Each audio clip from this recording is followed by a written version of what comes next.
السلام علیکم ورحمۃ اللہ وبرکاتہ۔ ناظرین، استقبال ہے فکر و خبر اسٹوڈیو میں، میں رضوان احمد ندوی، ملکی اور عالمی اہم اور خاص خبروں کے ساتھ۔ تو ناظرین، بڑھتے ہیں خبروں کی تفصیلات کی طرف۔ جمیعت الحفاظ بھٹکل کے زیر اہتمام منعقدہ 2 روزہ کل جنوبی ہند حفظ قرآن مسابقہ کامیابی کے ساتھ اختتام کو پہنچ گیا ہے۔ اس عظیم الشان تقریب میں 4 زمروں کے تحت جنوبی ہند کی 8 ریاستوں سے 39 حفاظ نے شرکت کی۔ پروگرام کے لیے عیدگاہ میدان میں خوبصورت اسٹیج سجایا گیا تھا۔ 10 پارے کے زمرے میں بھٹکل کرناٹک کے حافظ عمر گوائی نے اول مقام حاصل کیا، جبکہ 15 پارے کے زمرے میں منکی کرناٹک کے حافظ عبداللہ عمیس نے پہلا مقام حاصل کیا، جبکہ زمرہ 3 یعنی کہ مکمل حفظ قرآن کے سفلا گروپ میں حافظ حسان بن انور علی اکل کوا نے اول انعام عمرہ پیکج اپنے نام کیا، جبکہ مکمل قرآن کے اولیاء گروپ میں پہلا انعام حاصل کرنے والے خوش نصیب مساہم منگلور کرناٹک کے حافظ توحید الرحمن بن قاری رضا الکریم رہے۔ پروگرام میں مکہ مکرمہ سے تشریف لانے والے خصوصی مہمان شیخ ابو زید خالد الجہنی نے مساہمین اور منتظمین کو مبارکباد دیتے ہوئے کہا کہ ایسے مقابلے قرآن سے جڑنے اور امت میں دینی شعور بیدار کرنے کا بہترین ذریعہ ہے۔ انہوں نے جمیعت الحفاظ کے قیام اور ان کی قرآنی خدمات پر خوشی کا بھی اظہار کیا اور امید ظاہر کی کہ سلسلہ جاری رہے گا۔ اس کے ساتھ ہی شہر کے معروف علماء اکرام کے خطابات بھی ہوئے، جس میں انہوں نے قرآن کی عظمت، حفظ قرآن کی اہمیت پر روشنی ڈالی۔ پروگرام کے اختتام پر صدر جمعیت الحفاظ مولانا نعمت اللہ ندوی نے حاضرین سے خطاب کرتے ہوئے کہا کہ یہ پروگرام اسی وقت کامیاب ہوگا جب حاضرین کے دل میں قرآن کے ساتھ جڑنے کا جذبہ پیدا ہو۔ یوپی کے مراد آباد میں ہندو انتہا پسندوں کے ذریعے گائے کے ذبیحے کا الزام لگا کر ایک مسلم شخص کا قتل کر دیا گیا تھا۔ پولیس نے اس معاملے میں اب از خود کارروائی کرتے ہوئے مقتول کے خلاف ہی مقدمہ درج کر لیا ہے، جبکہ مقتول کے ساتھ رہنے والے اس کے دوست کو گرفتار کر لیا ہے۔ حالانکہ قتل کے معاملے میں ابھی تک کوئی گرفتاری نہیں ہوئی ہے۔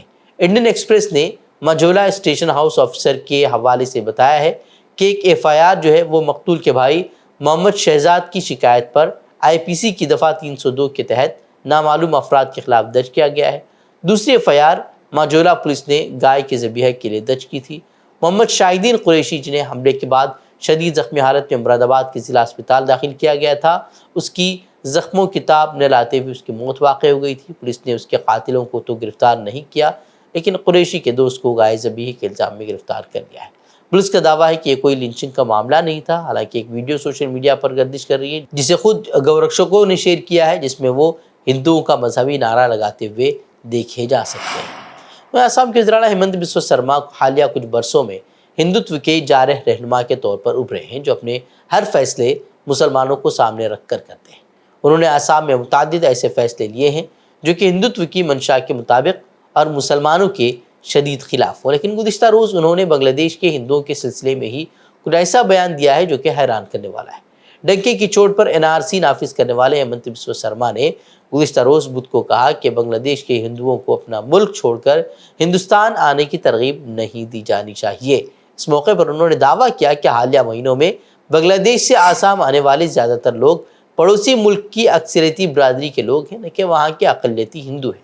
انہوں نے دعویٰ کیا کہ جو لوگ غیر قانونی طور پر ہندوستان میں داخل ہو رہے ہیں وہ مسلم اکثریتی بنگلہ دیش سے تعلق رکھنے والے ٹیکسٹائل انڈسٹری کے کارکن ہیں، جو کہ وہاں کے بحران کے بعد خراب حالات میں ہیں اور وہ اسی شعبے میں شامل ہونے کے لیے تمل ناڈو جانا چاہتے ہیں۔ بتا دیں کہ تمل ناڈو میں DMK کی حکومت ہے، جو کہ انڈیا بلاک یعنی کہ اپوزیشن کا حصہ ہے۔ قابل ذکر ہے کہ 30 دسمبر کو RSS کے پرچارک سمن کمار نے مرکزی حکومت سے بنگلہ دیش کے ہندوؤں کو ہندوستان میں پناہ لینے کی اجازت دینے کا مطالبہ کیا تھا۔ اس کے بعد ان کا اس طریقے سے بیان جو ہے وہ سامنے آیا۔ 6 سال قبل یوپی کے کاس گنج میں 26 جنوری 2018 کو ایک ترنگا یاترا نکالی گئی تھی، جس میں شدت پسند ہندو تنظیموں کے ذریعے ہنگامہ آرائی کی گئی تھی، اور اس دوران تشدد میں چندن گپتا نامی ایک نوجوان کی موت واقع ہو گئی، جو کہ اس وقت ریلی میں شامل تھا اور اسی تنظیم کا ایک رکن بھی تھا۔ چندن گپتا قتل معاملے میں 6 سال بعد NIA کی خصوصی عدالت نے 28 مسلم ملزمین کو عمر قید کی سزا سنائی۔ ملزمان نے اس سے قبل عدالت کی قانونی حیثیت اور سماعت پر روک لگانے کی درخواست ہائی کورٹ میں دی تھی، لیکن اسے مسترد کر دیا گیا۔ واضح ہے کہ کاس گنج کا واقعہ 26 جنوری 2018 کو پیش آیا تھا، جب ہندو انتہا پسند تنظیموں کی جانب سے نکالی گئی یاترا کے دوران اشتعال انگیزی کی وجہ سے تصادم ہوا تھا اور چندن گپتا نامی نوجوان کی موت ہوئی تھی۔ یہ ریلیاں ایسے علاقوں میں نکالی جا رہی تھیں جہاں مختلف مذہبی برادریاں موجود ہوتی تھیں اور اسٹار انگیز وہاں نعرے بازی کی گئی، جس سے کہ فرقہ وارانہ کشیدگی پیدا ہوئی۔ چندن گپتا خود ایک ہندو تنظیم کا حصہ تھا اور اس کے قتل نے فرقہ وارانہ ہم آہنگی کو شدید نقصان پہنچایا تھا۔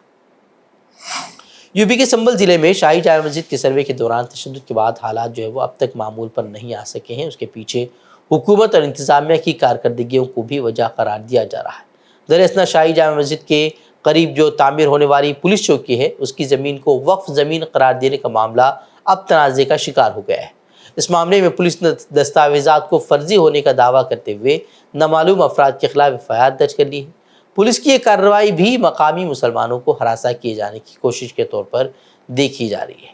ادھر حیدرآباد کے رکن پارلیمنٹ اسد الدین اویسی نے سوشل میڈیا پلیٹ فارم پر اس زمین کے وقف کی زمین ہونے کا دعویٰ کرتے ہوئے دستاویزات بھی شیئر کیے تھے، جس میں اسے وقف جائیداد بتایا گیا تھا۔ اویسی کے دعوے کے بعد سنبھل کے DM نے اور SP نے ایک پریس کانفرنس کی اور دستاویزات کو فرضی قرار دیا۔ DM نے واضح کیا کہ آزادی کے بعد سے یہ اراضی میونسپل پراپرٹی کے طور پر رجسٹرڈ ہے اور وقف بورڈ کے دعوے میں کوئی سچائی نہیں ہے۔ واضح ہے کہ سنبھل میں تشدد کے دوران 5 مسلم نوجوانوں کی فائرنگ میں جان چلی گئی تھی۔ اس کے بعد مقامی انتظامیہ مسلسل ایسے اقدامات کر رہا ہے جس کے ذریعے سے مقامی مسلمانوں کو ہراساں کیا جا رہا ہے۔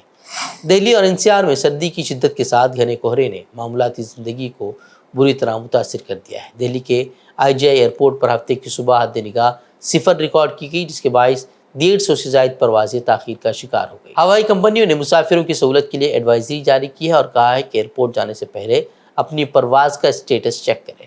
انڈیگو اور ایئر انڈیا سمیت کئی فضائی کمپنیوں نے مسافروں کو اطلاع دی ہے کہ شدید کہرے کی وجہ سے شمالی ہندوستان میں پروازوں کے آپریشن میں مشکلات کا سامنا ہو سکتا ہے۔ وہیں ٹرین سروس بھی بری طرح متاثر ہوئی ہے۔ دہلی آنے والی کئی اہم ٹرینیں کئی گھنٹے کی تاخیر سے وہ چل رہی ہیں، جس کی وجہ سے مسافروں کو شدید پریشانی کا سامنا ہے۔ وزیر اعظم مودی نے دہلی میں 4300 کروڑ روپے کے ترقیاتی منصوبوں کا افتتاح کرتے ہوئے ریاست میں انتخابی بگل بجا دیا ہے۔ ان منصوبوں میں اشوک وہار میں غریبوں کے لیے 1675 مکانات بھی شامل ہیں، جن کی چابیاں ان کے حوالے کر دی گئی ہیں۔ اس کے ساتھ ہی کئی اہم منصوبوں کا سنگ بنیاد بھی رکھا گیا ہے اور کئی اہم اعلانات بھی کیے گئے ہیں۔ انتخابات کے پیش نظر ان اعلانات کو خاص اہمیت دی جا رہی ہے کیونکہ BJP 27 سال سے دہلی میں اقتدار سے باہر ہے اور اس الیکشن میں وہ اپنے لیے واپسی کا موقع تلاش کر رہی ہے۔ وزیر اعظم مودی نے اس دوران کیجریوال پر براہ راست تنقید کی اور کہا کہ شیش محل میں بھی بنوا سکتا تھا، لیکن میں نے غریبوں کے لیے مکان بنوانے کو ترجیح دی۔ آج وہی مکانات یہاں کے غریبوں کے حوالے کیے جا رہے ہیں۔ اپنے لیے گھر نہیں بنائے، لیکن بیتے 10 برسوں میں 4 کروڑ سے ادھک غریبوں کے گھر ان کا سپنا پورا کیا ہے۔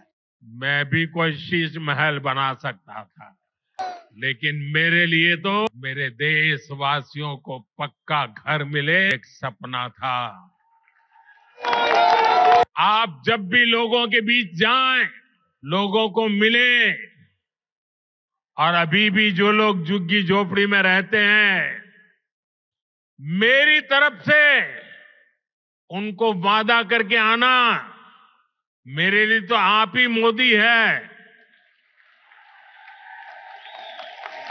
وعدہ کر کے آنا، آج نہیں تو کل ان کے لیے پکا گھر بنے گا، ان کو پکا گھر ملے گا۔ غزہ میں جاری اسرائیل جارحیت سے روزانہ درجنوں افراد شہید ہو رہے ہیں اور اس سلسلہ رکنے کا نام نہیں لے رہا۔ گزشتہ 2 دنوں میں 140 فلسطینی شہید ہوئے ہیں۔ ان سب کے درمیان امریکی حکومت نے اسرائیل کو مزید $8 بلین کے ہتھیار فروخت کرنے کا منصوبہ بنایا ہے۔ جو بائیڈن انتظامیہ نے اسرائیل کو $8 بلین کے ہتھیار فروخت کرنے کا پروپوزل کانگریس کو بھجوا دیا ہے۔ اسرائیل سے ہتھیاروں کی فروخت کا معاہدہ کانگریس اور سینٹ کمپنیوں کی منظوری کے بعد کیا جائے گا۔ مجوزہ ہتھیاروں میں چھوٹے بم ہیں، جنگی طیاروں کے لیے اسلحے ہیں، جنگی ہیلی کاپٹرز ہیں، گولہ بارود اور وار ہیڈ وہ شامل ہیں۔ بتا دیں کہ اس سے قبل غزہ میں فلسطینیوں کے قتل عام کے خلاف ہزاروں مظاہرین امریکہ سے اسرائیل کو ہتھیاروں کی فروخت پر پابندی لگانے کا مطالبہ کر چکے ہیں، تاہم امریکہ کی اسرائیل سے متعلق پالیسی میں کوئی تبدیلی نہیں آئی ہے۔ تو ناظرین، خبریں مزید خبروں کے لیے ہمارے ویب سائٹ www.fikrkhbar.com کی طرف رخ کر سکتے ہیں۔ ویڈیوز کے لیے ہمارے یوٹیوب چینل کو سبسکرائب کریں۔ تو ناظرین اجازت دیں، السلام علیکم ورحمۃ اللہ وبرکاتہ۔